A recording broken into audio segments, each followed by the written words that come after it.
Robert, they call him the French Spider-Man. He said, hold my beer in French. He went up in an hour and 20 minutes.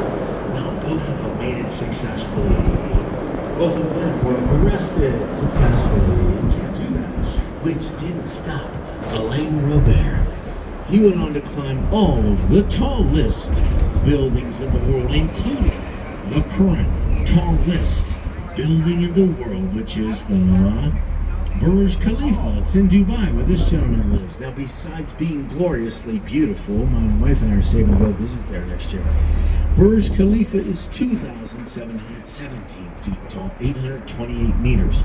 Makes it a little less than twice as tall as our Sears Tower. Now, why do we talk about that tall building here in Chicago? It's because the lead architect of that tallest building in the world is Adrian Smith from Chicago, who built our Trump Tower. That's why we call him the world's tallest architect at 5'7", and that's how Chicago keeps claim to tall buildings. In Jeddah, Saudi Arabia, going to be 3,300 feet. Keep looking up to the right here, and just look up there, because when we get past the Mac building in just a sec, you're going to see the 5 glass boxes sticking out from the 103rd floor sky deck.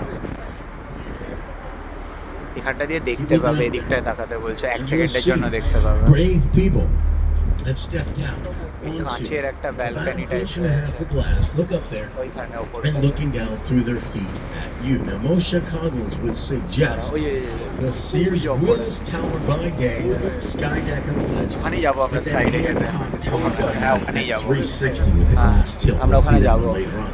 Look up there. See the antenna? Remember, the antenna don't count. The antenna on the top of the Sears Willis Tower, 290 feet tall, is the same height as this black box building right here.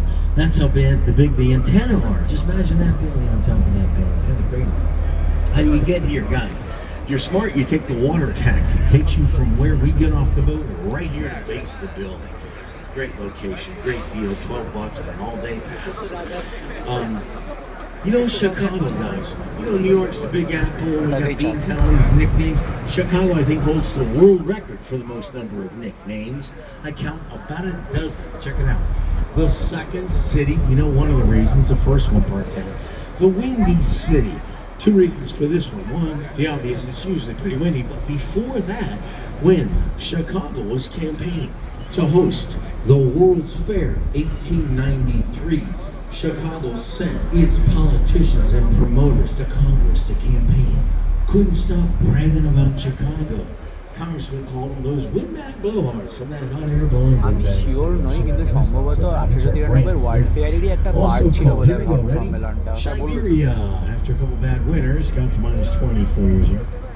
Chi-Town, the city on the lake, the Paris on the prairie, the city in a garden, the city of broad shoulders, the hog butcher of the world, the third coast, the city of neighborhoods, and from the Robert Johnson blues song made famous by the Blues Brothers, Sweet Home Chicago, right? That's a good song. But the name Chicago actually comes from the Native American, Potawatomi Native American term describing the smell of the plants in this location when it was first being settled. Chicago শব্দটা native American যারা এখানকার আদিবাসী তাদের ভাষায় মানে হচ্ছে এখানকার গাছগুলোর যে গন্ধটা সেটা ছিল সেখান থেকে এসছে শিকাগো নামটা। বুঝেছো? Chicago celebrity chefs and all that fancy restaurants. Next, the show and tell section of your tour. I'm going to show you something up here and then tell you about it. Can you see what I'm holding up here? This, guys, is the city of Chicago's flag. Now you're going to see this flag and derivations of it flying proudly all over the place. Hats, t-shirts, tattoos, flags. City loves this flag. Let me explain it for you. It's got 2 blue horizontal stripes stand for the ওটা 2 শিকাগোর bodies of পতাকা। water, the lake and the river. মানে The শহরটারই 3 white নিজস্ব পতাকা horizontal আছে। stripes stand for the 3 sides of Chicago. We got the north side, south side, west side, east side is the lake. And the 4 red 6-pointed stars stand for the 4 F's of Chicago's history. The fort, the fire, and 2 fairs. Fort Dearborn, 1803, first military settlement this far out west. The fire of 1871, we talked about that. The World's Fair of 1893, we talked about that. Then there was another World's Fair in 1933. 4 fire, 2 fairs. The bridges. Yes, the bridges open and close. They do it like giant teeter-totters, one with a huge counterweight, and they do it in Chicago about 50 times a year. Mostly spring and fall on Wednesdays and Saturdays, including this coming Wednesday. And they do it for the sailboat flotilla. Let me explain. The sailboats with their masts up, they get to a bridge. They come in groups of about a dozen. They get to a bridge, city workers shut off traffic and they open a bridge. The sailboats pass through, they shut that bridge, go to the next one and kind of pulse their way through the city. It's quite a sight to see. You might see it Wednesday morning. Over to the right. See the black box in the gap. There goes our water tower. Watch to your left. In the gap between the buildings on the right, in the second row, you're going to see the purple Ernst and Young building. The purple building, isn't that cool? Is a green building. Boeing In an eco-friendly, low-carbon footprint, environmentally conscious sort of way. It literally has a green roof with plants watered by recycled drinking fountain water. এটা হচ্ছে এত eco friendly যে ছাদে একটা বিশাল বাগান আছে যেটা পুরো রিসাইকেল জল দিয়ে চাষ করা হয়, মানে জলটা ওই নিজেদের ওয়েস্ট ওয়াটারটাকে রিসাইকেল করে আবার সেই গাছে জল দেয়। এই পুরো বিল্ডিংটাই Nerd alert, nerds, this is cool. You know that these bridges are made of steel, right? And you know that steel expands and contracts a little bit with temperature. That means the gap in the bridges is changing with temperature. The colder it is, the metal shrinks, the gap gets a little bigger. The hotter it is, the metal expands. What happens if it gets too hot? Like it did a few summers ago. Oh yeah. State Street Bridge expanded too much and was pinching itself shut. What did they do?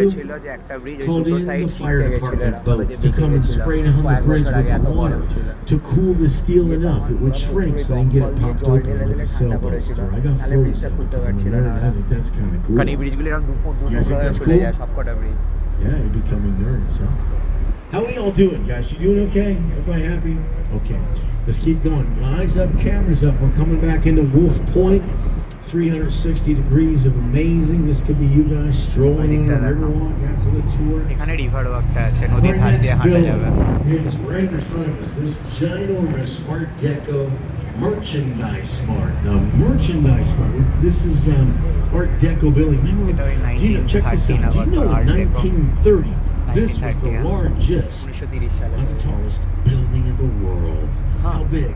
25 floors, 43 elevators, 96 acres of floor space. That's 73 football fields of office space. I love this one. It has 7.5 miles of hallway and its own zip code. It's a big building, right? Mostly tech offices these days. Motorola's in there, and they are lighting it up at night. Now, this is something you all could do every night for free. We love that price. As we come under this bridge, over to the right, in eye level, against the wall of the Riverwalk, in just a sec, you're going to see a dark glass box. You'll see it. And behind this dark glass is an $8 million, very sophisticated projector system that every night in the summer, 8:30 this time of year, check the website, projects digital animated art, local artists, and projects it across the river onto the entire front face of merchandise. দারুণ art project করে 8:30টার সময়। That is the largest permanent art display in the world. It's a 2.5 acre screen. The entire thing is illuminated, synchronized music. Come and see it at 8:30 for free. Nerd alert! Look to the right.